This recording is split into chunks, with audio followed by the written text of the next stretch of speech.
Good morning, this is Wayne Bilal with another Smart Profit Maximizing Moment. Sorry about missing the last 2 days. Came down with a pretty good sinus infection, cold, something or other. Got the shot, got the antibiotics, seem to be doing better. Voice is still not all here, so I apologize if it's a little low. Again, my name is Wayne Bilal. I'm the founder of a local CPA firm, creator of the Smart Profit Maximizing System, and of course, we're in the middle of tax planning time. In the last 3 years alone, we've saved over 4.3 million, expect to top the 5 million mark or damn close. Excuse me. Today we're going to talk about how to determine proper inventory levels. Okay, the best way to, let me tell you a couple stories.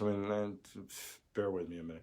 One was way back in the 80s when I was a CFO at Magnolia Coca-Cola. I was, decided I was going to go out to Tucson, one of our plants that did about half our El Paso sales, maybe 2/3, whatever, and had twice the inventory level that we had. And I was going to try to figure out what was going on. So I went out there and we got in around 5, 6 o'clock at night. And, by the time we got to the plant, it was 6:37. And, guy I came with was a sales manager, so he was talking to the sales manager, or the sales vice president, so he was talking to the sales manager over there, and I went and wandered around the warehouse and ran into the warehouse manager, which surprised me. Asked him, hey, looking around, it's like, you got a ton of inventory here. How do you determine what to take? And he looked at me, and he's an older guy, and he just sits there and goes, the only time I get in trouble or anybody even remembers I'm here is if we run out, so I make sure we don't run out. That's why his inventory was too high.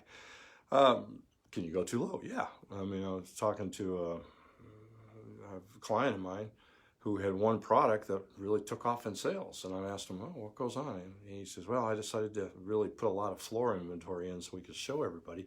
And that's made our sales go because now we're known as the person to come to for that product. Okay, so how do you decide what is the best way to determine? Well, number one right there, ask your customers as they check out what it is we carry that you like the best. What it is that we carry or what is it we don't carry you would like to see.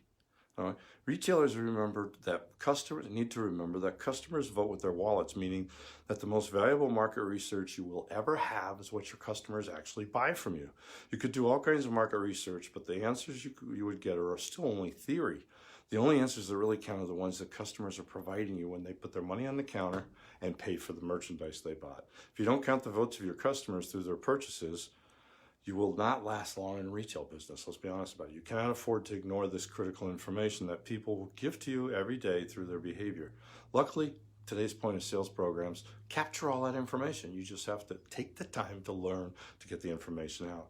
In the end, floor space should be allocated the same way grocery stores do and the most successful department stores, all right? They allocate shelf and store space based on what sells. If it doesn't move, they don't carry it. Or it gets put in the back corner somewhere if it's something that they need to have, but it doesn't do a lot, all right? To accomplish this, your point of sale system should collect the following sales data: sales volume, profit margins, turnover rates, and you need to look at those every month and allocate accordingly.